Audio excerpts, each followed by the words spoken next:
Hi, my name is Gabe Arnold. I'm the founder and CEO of Business Marketing Engine, or BME for short. And today, what I want to share with you is how you can use extreme thinking to get consistent, stable results in your business. So stay tuned, and I'll break this down for you.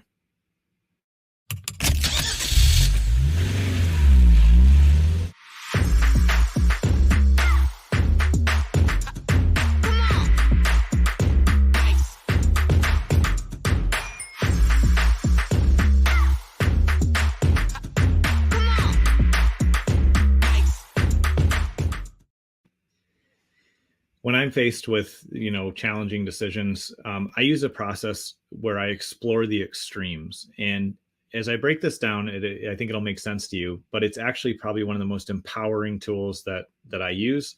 I don't remember where I learned it. Otherwise, I would really love to give credit to that person. I'm sure I learned it from somebody way more wise and way more experienced than I am. But it's something that's really served me well. And so I want to break this down because you're going to have a lot of challenging decisions to make in business. It doesn't matter if it's around your marketing or your technology. It doesn't matter if it's around, who you're employing, your team. It doesn't matter if it's new market you're going to go after or client situations. Whatever it is, we are all going to have challenging decisions to make that feel overwhelming. And when we feel overwhelmed, it's because we are in a position where we have a lot of confusion and doubt, and we just don't know, we don't have clarity, and we don't know what way to go. And we know it's a crucial decision.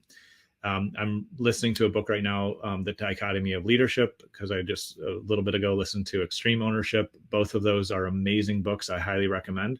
But in The Dichotomy of Leadership, it talks about how as leaders, we have opposing forces that are constantly giving us pressure.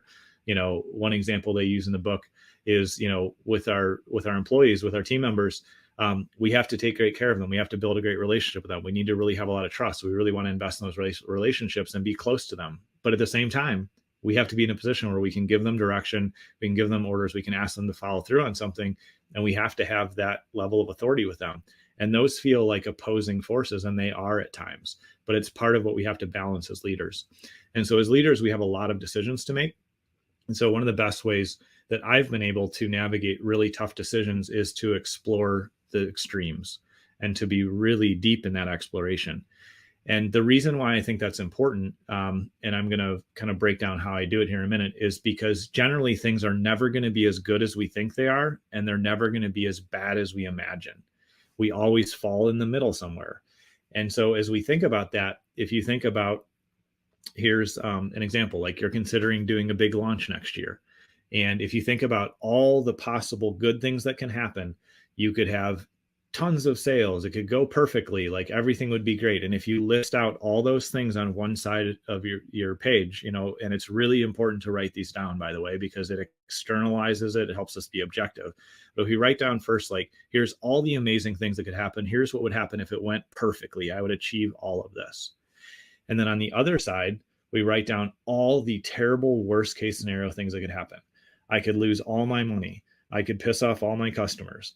I could upset my partner, or it could be hard on my family, or like whatever is coming to mind. List down all the terrible, extreme, nasty things that could happen if it just went to hell and was the absolute worst thing that ever happened. So if you have on the left-hand side, here's all the great things that could happen, and if it went perfectly. And then on the right-hand side, you have, here's all the things that went terrible. You now have the extremes in place. There's no more ambiguity. There's no more confusion. There's no more like what ifs, just kind of rolling around in your head between both sides. You've objectively put them down on paper in front of you. And in reality, what's going to happen is it's going to fall somewhere in the middle. It's not going to ever be as bad as we expect, in my experience. But at least we're prepared. We know what that would look like. And then it's never going to be as good as we think it's going to be good, hope it's going to be, because that's just not life. It's going to fall somewhere in the middle. But the value of doing both of these things is to give us the best case scenario, to just dream about what that could be, and to give ourselves the worst case scenario. Oftentimes our stress is coming from the worst case scenario.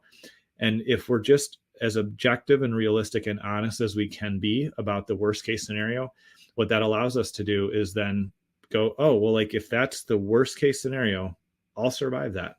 I'll be okay. And here's my plan. Here's my contingency plan. And we can look at the best case scenario, and we can say, here's all the good things that could happen. So even if one or two of those things happens at some level, then that's good. And we can really create a realistic plan in the middle that will say, like, if it falls somewhere in the middle here, then I'm willing to do this. I'm willing to move forward. Or you know what? I just can't see enough good, and there's just too many extreme bads that could happen. Maybe the timing isn't right. The reason that I use this extreme thinking is because it really helps me clarify things. It gives me stability. It really centers me, and it helps me understand, like, what am I going to do in the worst case scenario? That actually gives me a lot of peace, because I know, like, if everything goes to hell, here's my plan to get out of that, or here's my contingency, or to keep us safe overall, or here's how we're going to deal with the losses or the challenges. And so by really putting it down on paper and being objective, it puts me in a place where I can make a better decision. It puts me in a place of peace because I know what I'm going to do in either path. And it gives me a very realistic path of saying, this is a realistic outcome that could happen, somewhere between the extremely amazing and awesome and life is perfect and no problems ever, to things are horrible and I don't know what I'm going to do. And, here's all the challenges. And so I just want to share this today because this is something I use consistently myself. It's something I coach team members through. It's something I share with friends anytime they need input or advice. And if you use this extreme thinking tool, you'll be in a position to make a better decision. And you'll also have a more realistic outcome of listing all the greatest ever. Here's what could happen. Everything went perfectly. Here's the extreme of if everything went to hell and was terrible and bad, and what would be my plan to deal with that if it happened. And then you have in the middle is where life is going to fall. So I hope that's helpful to you. All this week, I'm just sharing kind of the mindset things and the tools that I have that really help me kind of show up in a way that helps the business grow and helps me lead effectively. And so I hope this has been helpful for you. What I'd like to ask you to do is just share any comments down below, or reach out to us at businessmarketingengine.com, and you're free to share them there as well. But just let me know, like, what are the decision-making tools that you use that help you move forward? Because the more that we communicate about these, the more we talk about them, the more that we use them, the more effective they will be for us. And so my hope today is that the tool I shared will serve you well. And I'd also love to hear about the decision-making tools that you use, because I always want to learn more effective ways to make effective decisions. I appreciate you taking time to tune in today. And tomorrow, I'm excited. I'm going to share this secret mantra from one of my mentors that has been one of the biggest game changers in my business life, but also in my personal life. So make sure you tune in for that. I appreciate you taking time with us today, and I'll see you tomorrow.